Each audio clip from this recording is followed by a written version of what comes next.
Welcome everyone to this week's edition of the Extracellular Vesicle Club.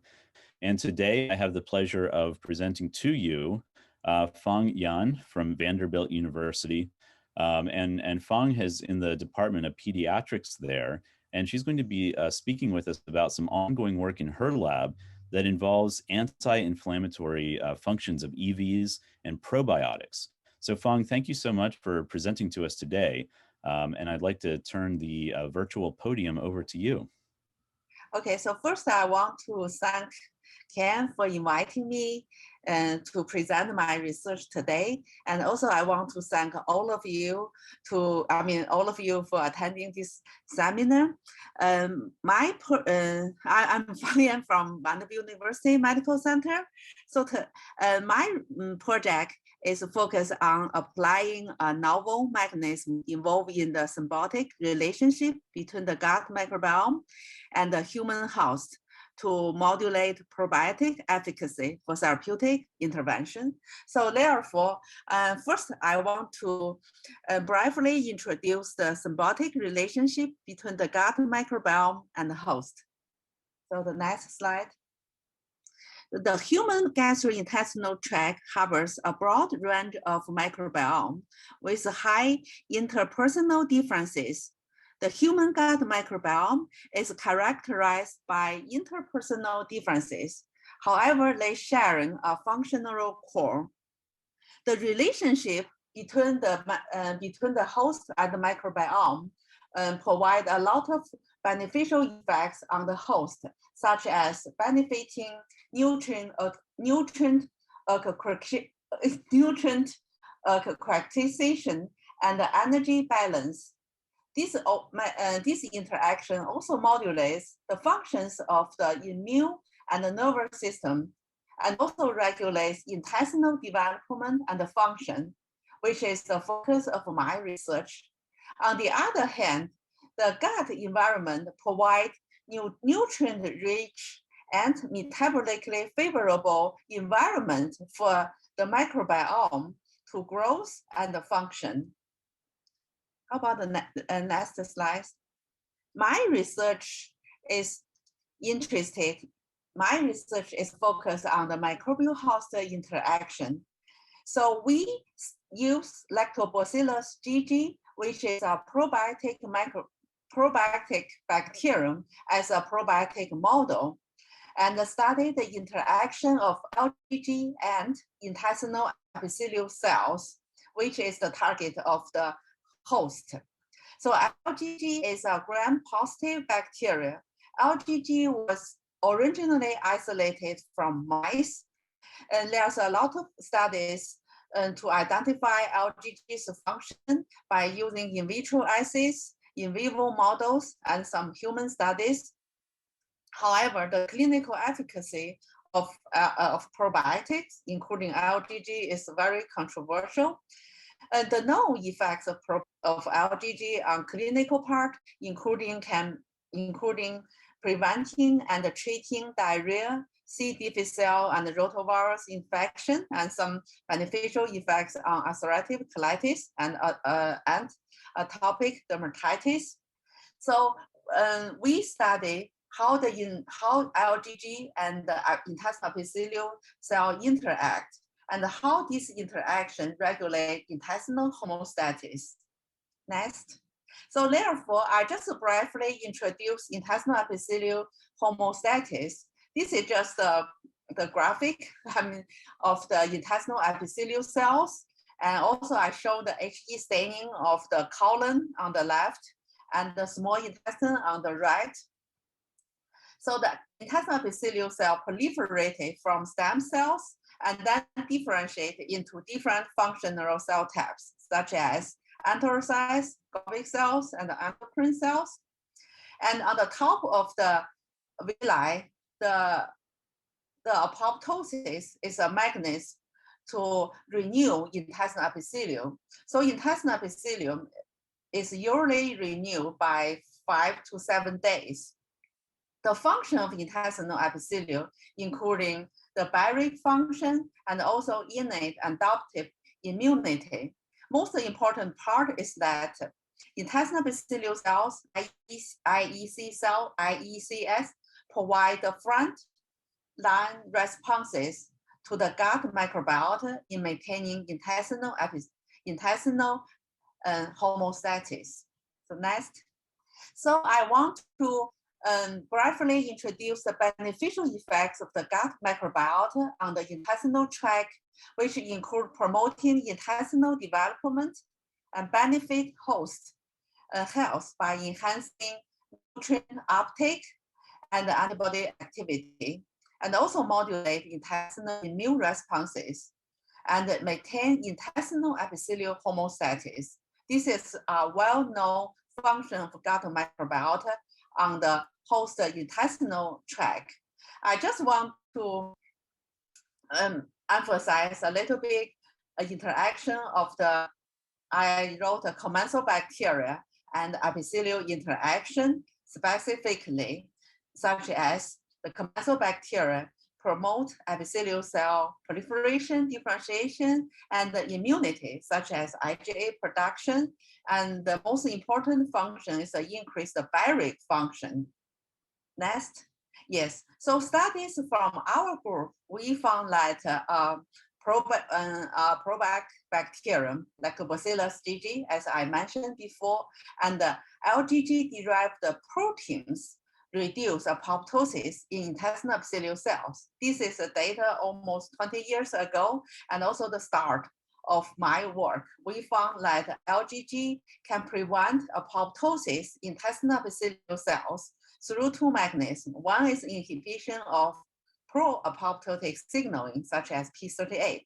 Another function is through LGG soluble factors to activate AKT, which is an anti-apoptotic signaling, and prevent apoptosis. Next one. I talk about probiotic-derived factors and how important these factors are, and because in my later talk, I will show you how intestinal epithelial cell derived extracellular vesicle can promote P40, which is a probiotic-derived factor and the probiotic function. So that is why we are interested in probiotic-derived factors. You know, probiotics have shown very significant outcomes in human and animal and in vitro studies. However, the efficacy of probiotics in clinical trials is poorly understood. So why? So there are several concerns for use of probiotic bacteria in clinical applications, such as bioavailability, such as survival, location, and the function of probiotic bacteria in gastrointestinal tract is relatively unknown, and also the biosafety, especially for young and immune-compromised patients. So approach to address these concerns are to develop probiotic-derived proteins for targeted delivery. And another approach to increase probiotic efficacy is to increase probiotic bioavailability. That is how we start to think about extracellular vesicles function on probiotics bioavailability. So P40 is a probiotic-derived protein. We isolated P40 from LGG culture supernatant, and then we also clone this protein. Actually, we isolate two proteins. We name this protein according to their molecular weight, P40 and P75. So we clone this protein, and then we perform the in silicon structure organization analysis. So this is the 3D structure of this protein. On the N terminus, P40 has a coil core structure and a base sheet on the C terminus.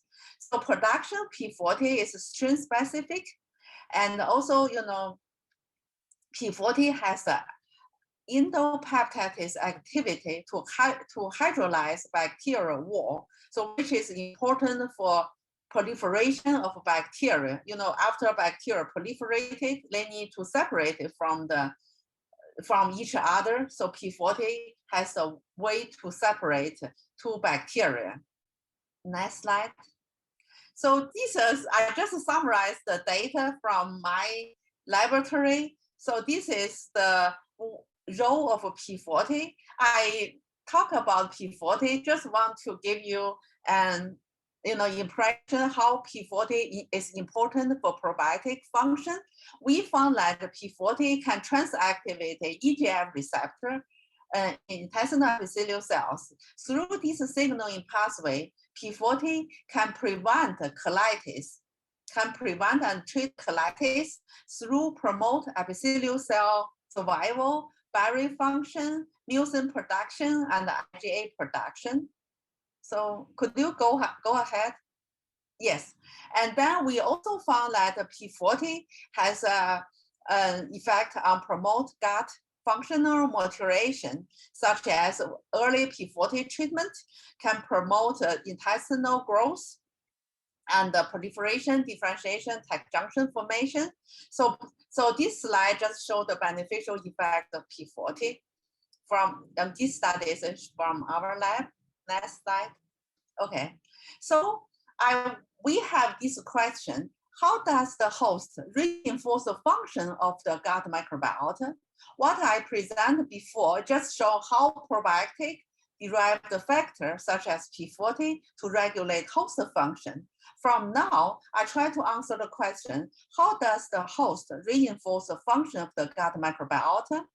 It is well known that the composition of the gut microbiome is influenced by both host genetics and environmental factors. This part is well known. The impact of the host factors on the function of the gut microbiota under normal and disease condition is unknown. So this is the focus of my project and my talk today. Next one. So the aims of our study is to define whether intestinal epithelial cells play roles in maintaining the gut microbiome homeostasis. And also we want to develop strategies to reinforce the efficacy of probiotics such as LGG for prevention and treatment of diseases such as colitis. Next one. We found that intestinal epithelial cell derived components promote P40 production by LGG. So this is our early studies and also published data. So we culture mouse epithelial cell lines, including YAMC, which is the colon intestinal epithelial cell line. MSIE is the small intestinal epithelial cell line, and IMST is the stomach epithelial cell line. We collect the conditioned medium from these cell lines, and then we incubate LGG in this conditioned medium for 3 to 24 hours. And then we collect the culture supernatants, and also we collect LGG proteins for Western blot analysis of P40 production. Because as I talked a lot before, P40 is a functional factor of LGG. So we use P40 production as a readout for LGG's function. The Western blot data shown on the bottom of this slide. So we actually for this on the left, we culture LGG with cells as well. We culture LGG in the conditioned medium. We found the negative control is we culture LGG in RPMI, which is the basic cell culture medium. Compared to the P40 level in LGG culture supernatant in RPMI, it is almost no P40 production. So the conditioned medium from YMC cells, MSIE, and even IMST cells can increase P40 production. Of course, if we culture LGG with cells, the P40 production also upregulated. The interesting data shows that YMC cells has a higher function to stimulate P40 production compared to stomach epithelial cells and as well as small intestinal epithelial cells. I think this data is related to the evidence that most of the gut microbiota is in the colon. And we also to isolate LGG proteins for the Western blot, we found that inside the LGG, the P40 level is upregulated, and when LGG is cultured in the conditioned medium. The interesting data is that P40 is another proteins produced by LGG, is not affected by the factors in the conditioned medium. Next one. And in addition to P40 production, we perform RNA-seq analysis to identify LGG gene changes when LGG is incubated, is cultured in the LGG in the YAMC conditioned medium. This is, we found several genes upregulated by the YAMC conditioned medium, such as ABC transporter, such as lipid biosynthesis, and the DNA transcription and the DNA stability, and some gene downregulated. So that means that intestinal epithelial cell derived components regulate not only the protein production, but the gene expression in LGG. Next one. So, and then we move to in vitro studies. We found that components in the colonic flush have higher effects on promoting P40 production by LGG than those from the small intestine. So we isolate small intestine and the colon, and then we flush it. And then we culture the LGG in the flush, and then we perform Western blot for P40 and the P75.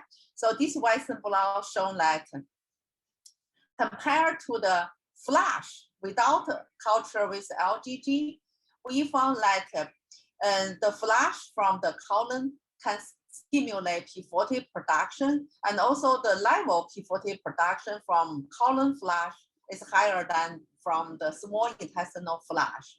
So that indicates that the components in the colonic flush have some effects on stimulate P40 production. Next one. You know, I have shown that the LGG and LGG stimulate P40 have some beneficial effects on epithelial cells, such as enhancing EGF receptor activation and the preserved tight junction. So right now we found that intestinal epithelial cell derived components promote the protective function of LGG.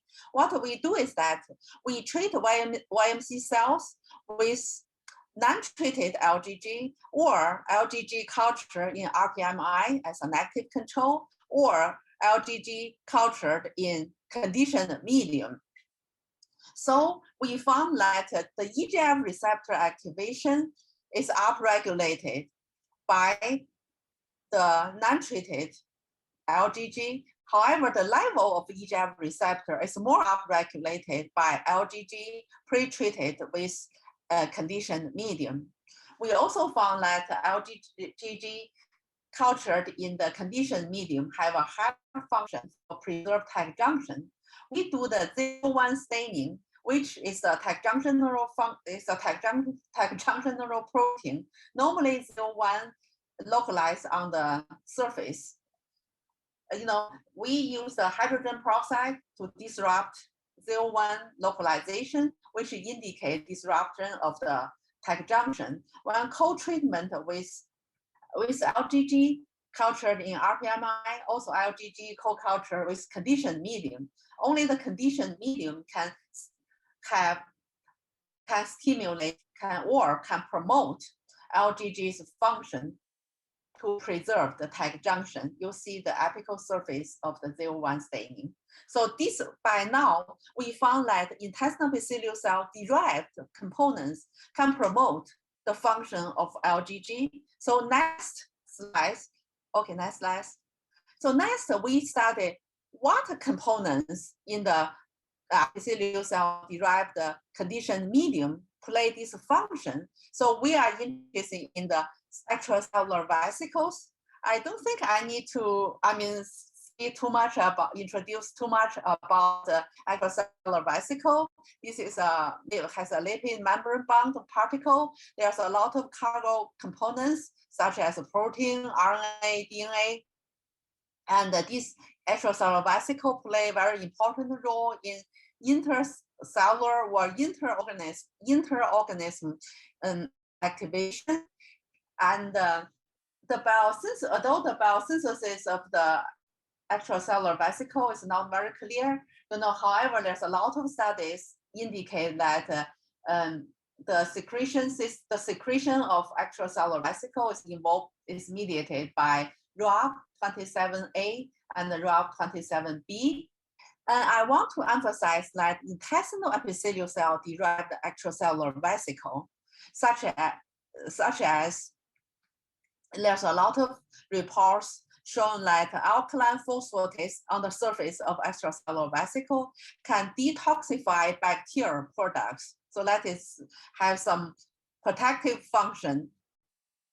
And also extracellular vesicle has a function on antigen presentation by MHC class 2 in EVs, and also the annexing A1 containing EVs promote colonic wound repair. The involvement of host-derived EVs in directly regulating the mutualism between the gut microbiota and the host remains poorly defined. That is the focus of our study. First, we shown that intestinal epithelial cell secreted EVs mediate epithelial cell and LGG communication and promoting P40 production by LGG. We, as I talked before, ROB27A and ROB27B mediates vesicle secretion. However, this protein does not involve in protein secretion.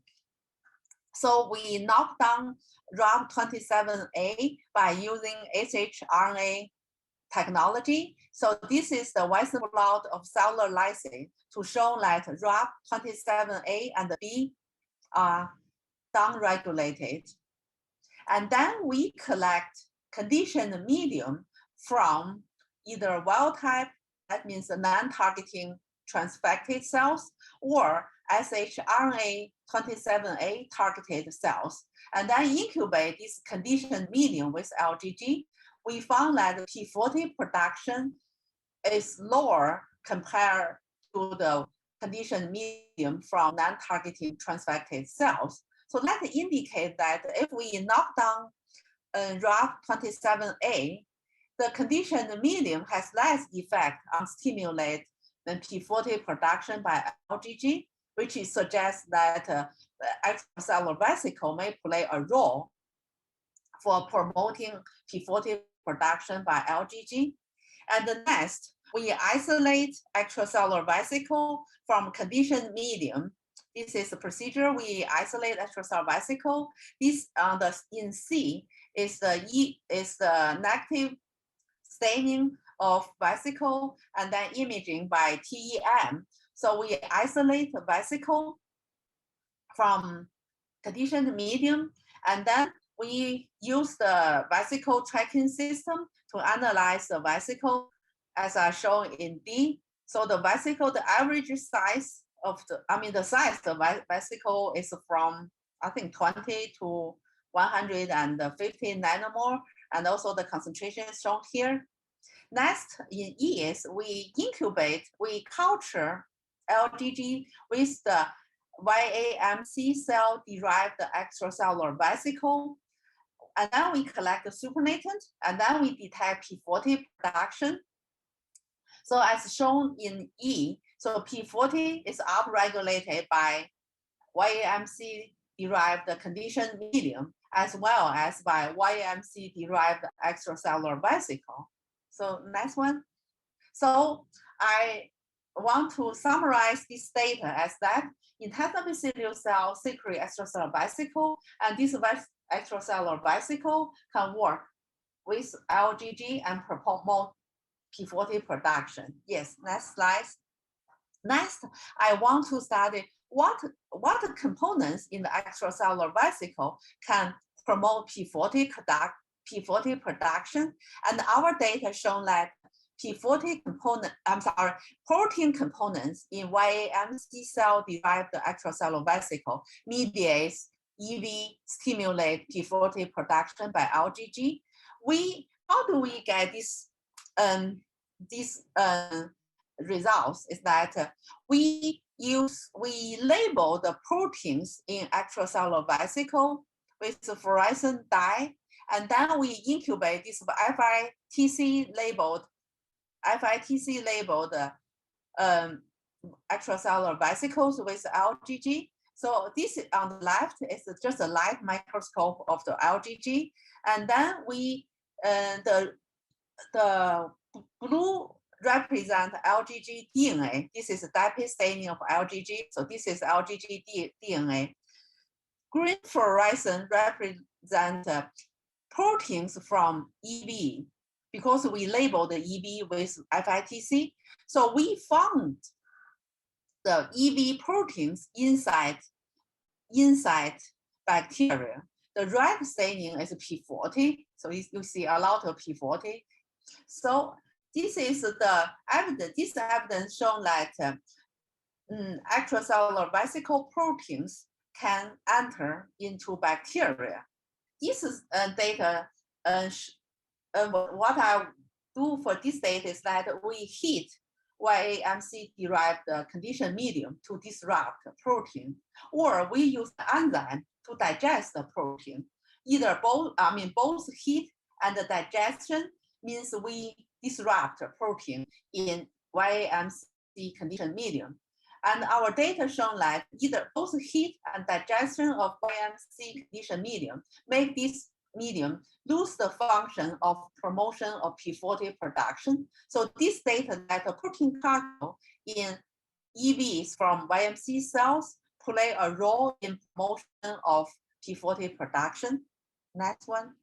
And then actually we want to study which protein cargo in EVs play a role in regulation of LGG function. So we perform eye-track proteomic analysis.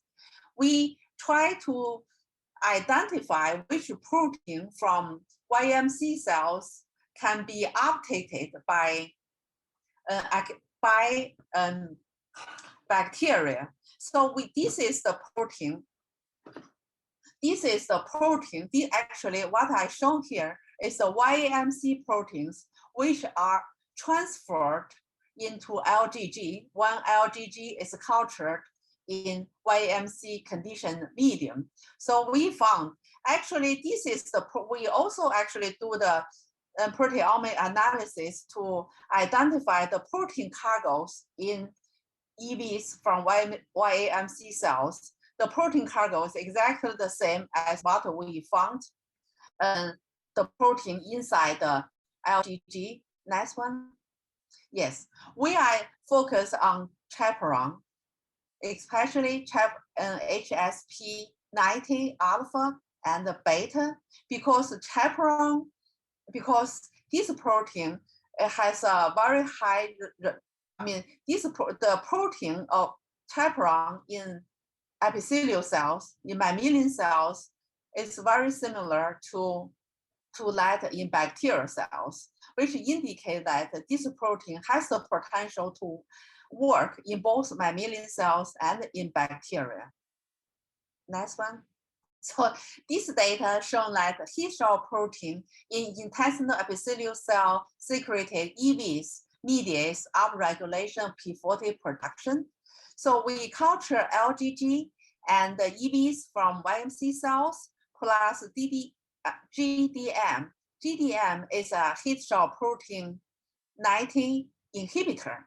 In other words, we inhibit heat shock protein function. And then we found that the inhibitor, the heat shock protein 90 inhibitor, has a concentration-dependent function to inhibit EV stimulate P40 production. Next one.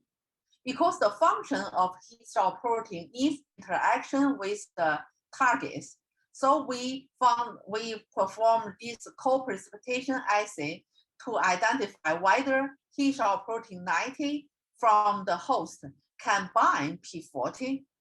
What we do is that we conjugated human heat shock protein 90 with agarose through an anti-HSP90 antibody. And then we have the Bs only, and the Bs with antibody, and the Bs conjugated with T-cell protein 90. And then we co-incubation of LGG culture supernatants and these Bs. And then we do after this co-precipitation assay, we perform Western blot with P40. We want to see whether P40 can bind T-cell protein, and our data is yes. So this data indicate that P40 is a potential target of T-cell protein 90. Next one. We also confirm the function of T-cell protein 90 on P40 production. So we use human recombinant T-cell protein alpha and beta. We culture LGG with these proteins, and then we found that this protein has a function to promote P40 production by LGG. Next.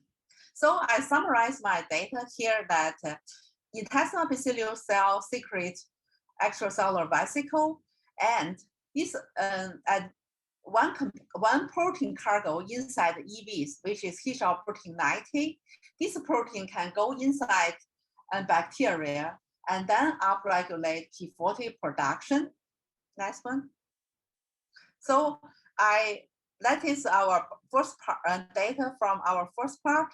Our next part of the presentation will be focused on developing strategies to reinforce the efficacy of probiotics for prevention and the treatment of disease. Because we know that the extracellular vesicles can promote P40 production and the LGG's function. So we want to ask the question whether the efficacy of probiotics can be upregulated by intestinal epithelial cell-derived extracellular vesicle.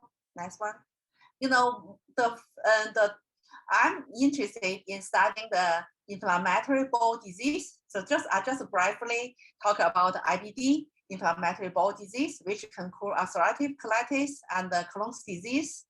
So IBD is a multi-genetic autoinflammatory disease, which is characterized by increased cytokine production and the epithelial cell injury. And the clinical relevance of P40 to IBD is shown on the left. We found that the level of IBD in patients with ulcerative colitis and the Crohn's disease is downregulated, which indicate the involvement of P40 in this disease. Next one. You know, there are two possibilities of decrease of P40 levels under colitis. The first one is dysbiosis. It is well known that dysbiosis is related to IBD. So the decrease of IBD may be the decrease of P40 level may be due to the decrease of P40 producing bacteria. Another possibility is the change of extracellular vesicles in colitis. That means either the source of EVs. We know that epithelial cell-derived EVs has a function on promote P40 production.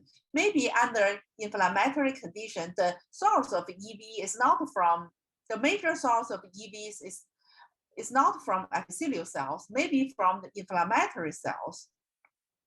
Another possibility is the alteration of cargoes in EVs. So I try to give you some results related to this topic. Next one.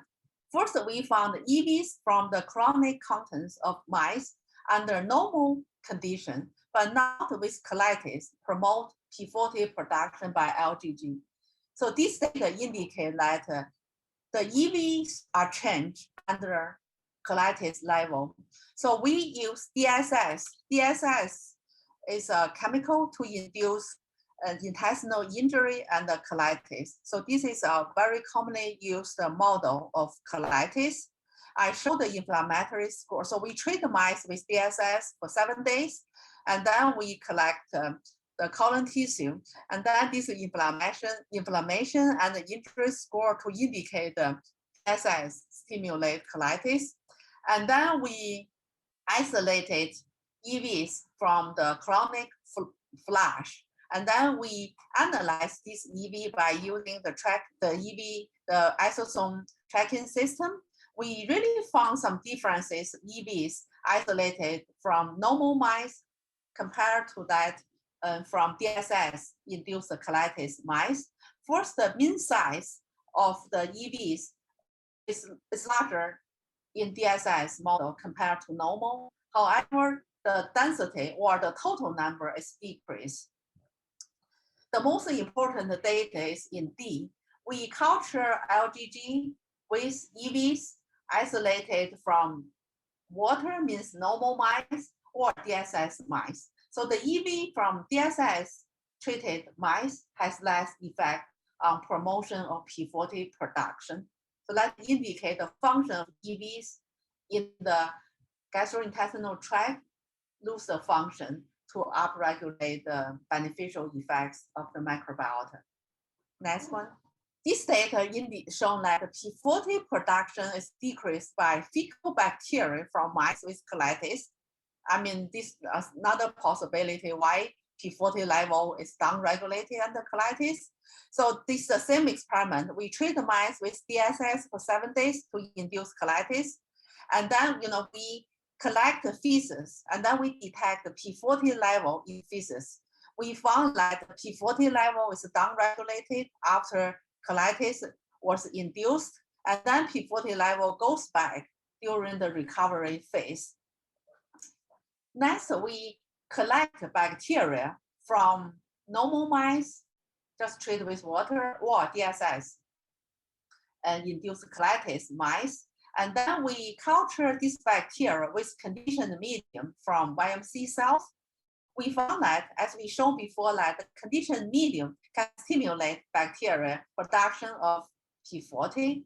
However, the conditioned medium cannot stimulate bacteria isolated from DSS-induced mice to produce P40. That indicate the dysbiosis and the loss of P40 producing cells under colitis. So all of these data support the potential function of probiotics for prevention and treat colitis.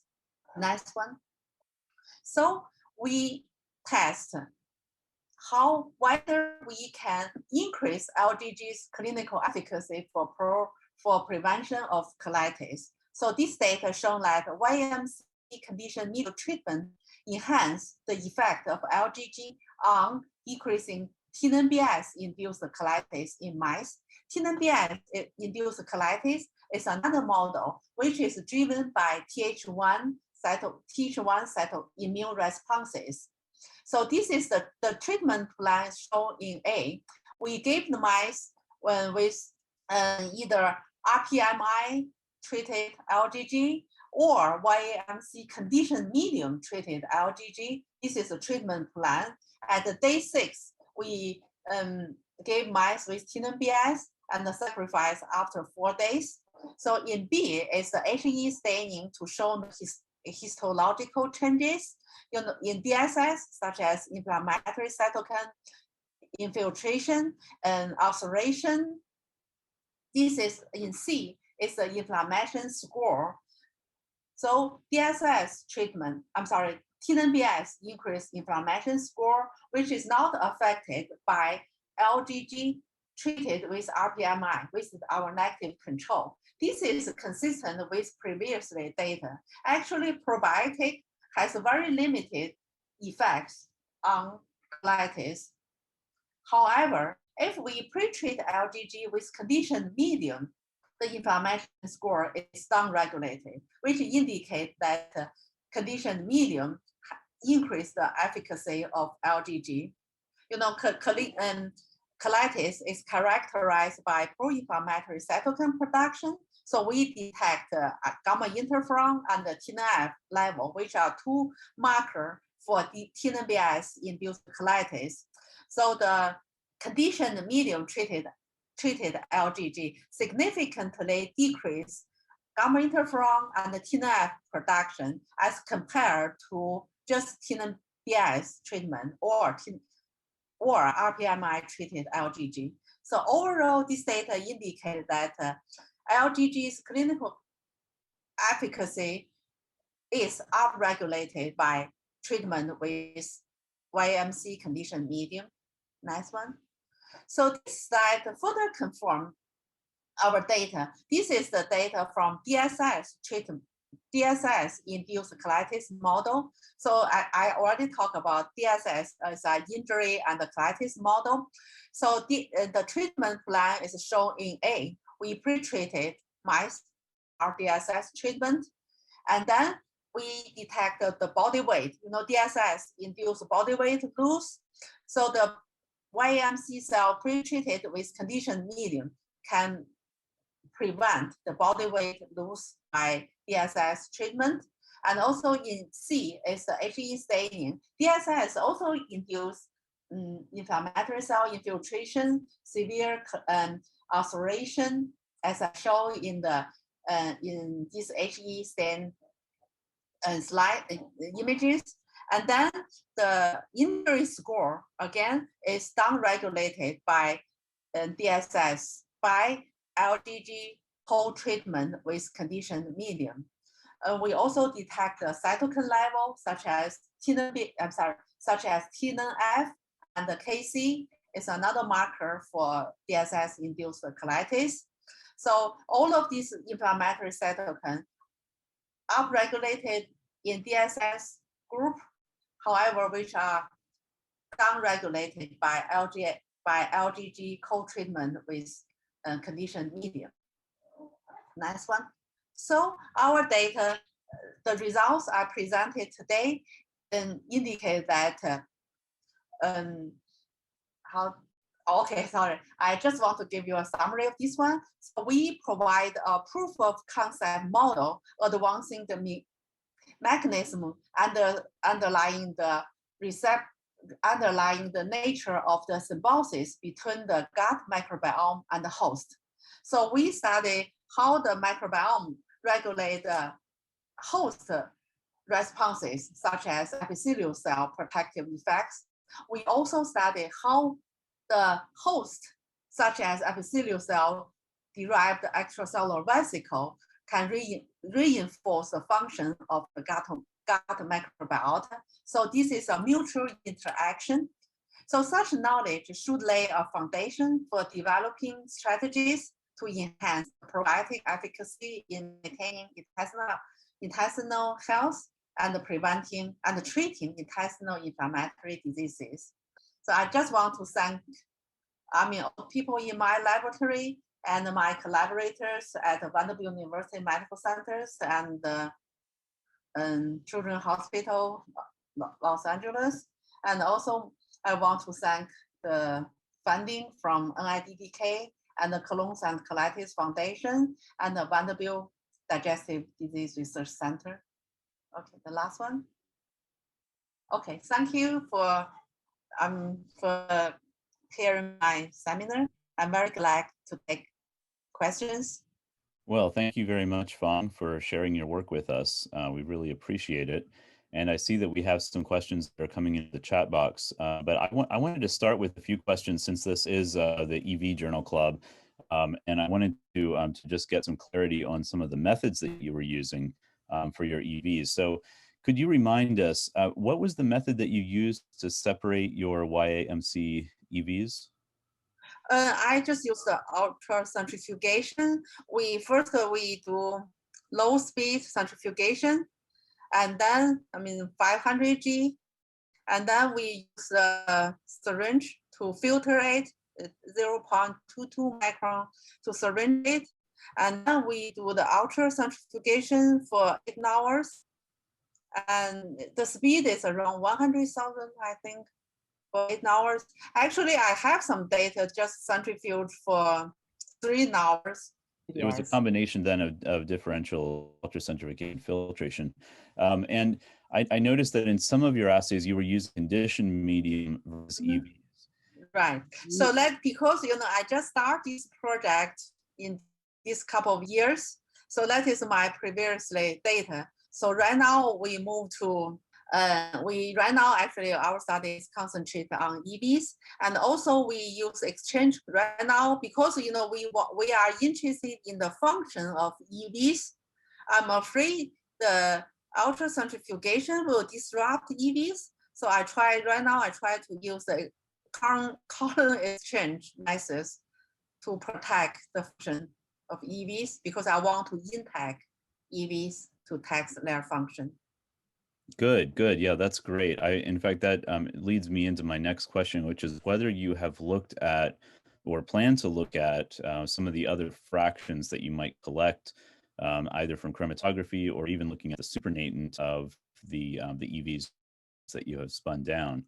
And the reason that I ask that is because, of course, you might have other things in the conditioned medium. So to what extent do you believe that the EVs are responsible for the effects that you've seen versus other components of the conditioned medium? One is that we knock down ROB27A, and then the conditioned medium lose function. That is one of my evidence to support EVs. And the second is, of course, we already identified the function of EVs, but I don't exclude other components. I believe it's possible other components in addition to EVs make contribution to regulate the microbiota's function. Good, excellent. So I like the experiment that you did with the FTSE labeled proteins, and you were looking at the uptake of those, into your LGGs. So tell me more about how you labeled your proteins. Is this an antibody that you used with FTSE on it, or how did you? This is a kit. I just bought a kit from, I think SB is a company sell the kit. It's a very popular company. It's a kit to label the protein. Actually, the kit can label either. There's two dyes. One label the protein, another label RNA.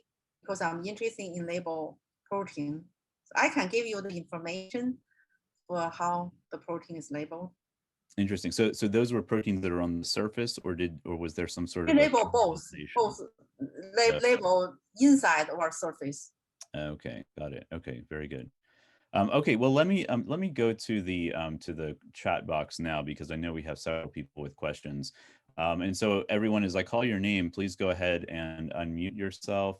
Just a minute, I have to allow you to unmute yourselves, and it should be functioning now. So let me start with James Drummond.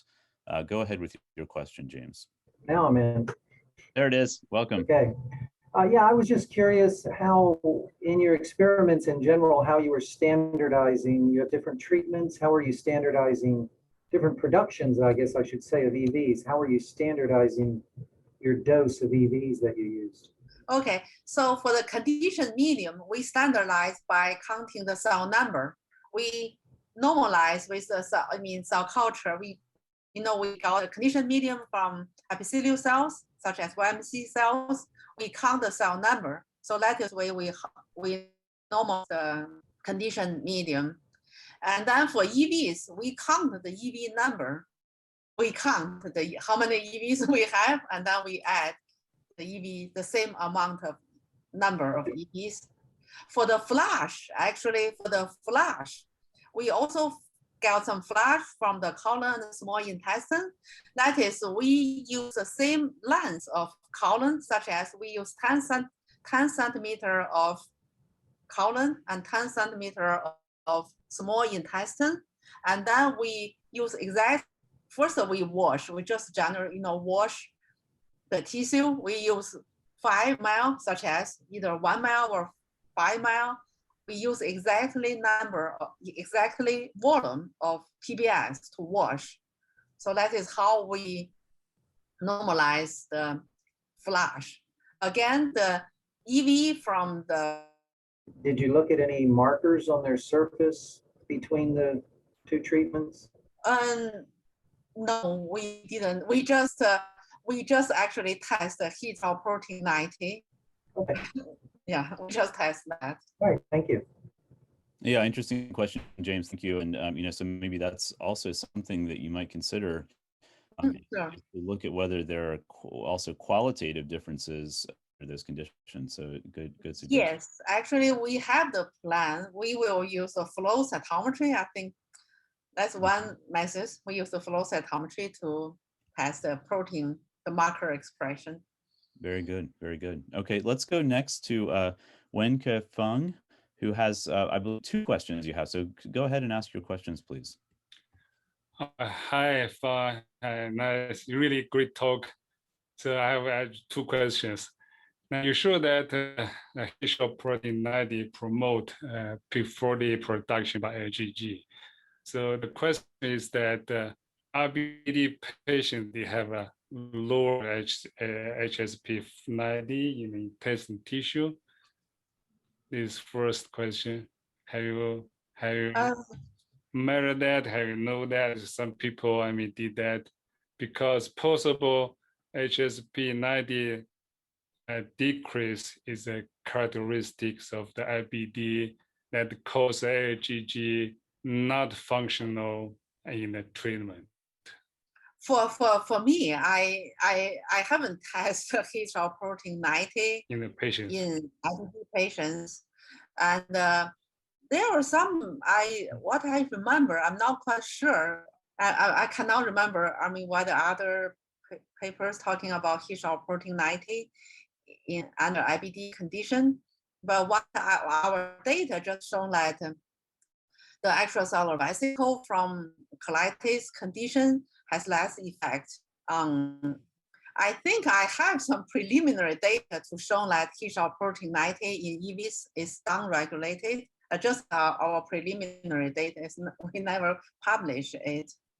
So that further indicate that probiotic may not function under disease such as IBD condition. So we need modified probiotic before we administer probiotic for the disease prevention function. Okay, the second question, thank you.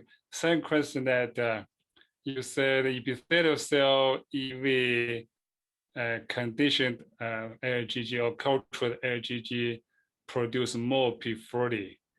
That's my question is that is also the conditioned LGG grows faster in the intestine. We did experiments. For the P40 production, we just test the 3-hour condition. For 3 hours, the LGG number is the same, no significant change. Such as if we culture for 24 hours, yes, the condition medium promote LGG growth. And possibly, if you use in the animal or the patients with IBD or other disease, is that possible they grow faster? And in addition to culture in the flask. Yes, that's a good point. Sure, it maybe bacterial survival is higher or growth is higher. Yes, it's possible. Thank you. Very good points. Thanks for the questions. Let's go next to Zach Troyer. Hi. Great talk. So my question is kind of a 2-part question, but it relates to where exactly this HSP90 protein is. I guess my question is, did the HSP90 protein actually need to be internalized in the extracellular vesicles to have its effect? Because I noticed when you added the soluble HSP90, it also upregulated the P40 production. So I guess my question is there a requirement for the HSP90 to be inside of the EVs? And then the follow-up to that question is there a proposed mechanism for how the bacteria actually internalize the EV proteins? And for your first question, we have, actually the fish oil protein 90 in mammalian cells is not a secretory protein, especially for fish oil protein HSP90B. It's not a secretory protein. So this protein, any HSP90 should be inside the vesicle. We have tested fish oil protein 90 is at the surface of EV.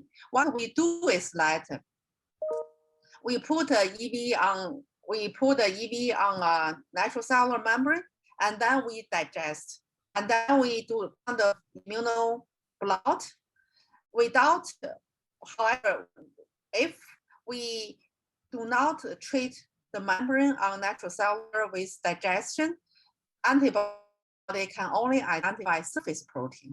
So by using that method, we identify HSP90 is on the surface of EV.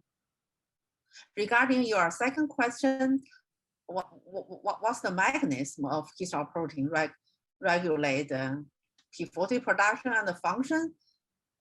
That's the focus of my research. I don't have a very clear answer to that. I don't know. That's okay. Thank you. All right, thanks, Zach. And we're coming to the end of the hour now, so I'm afraid we're going to have to wrap things up here. There are a few more questions. I will try to get the questioners in touch with you, Fang, but I wanted to conclude by maybe just sort of synthesizing a couple of these questions here about what do you think the effects of EVs from normal cells might be, and actually, are there any possible negative effects of EVs in the system? Negative effects? I have no answer for that. Okay, I thought it was an interesting question that this was Bidya Bharti had put in here. What might be the drawbacks? So right now you don't see any, but I guess I don't see any paper talk about the negative effect of EVs.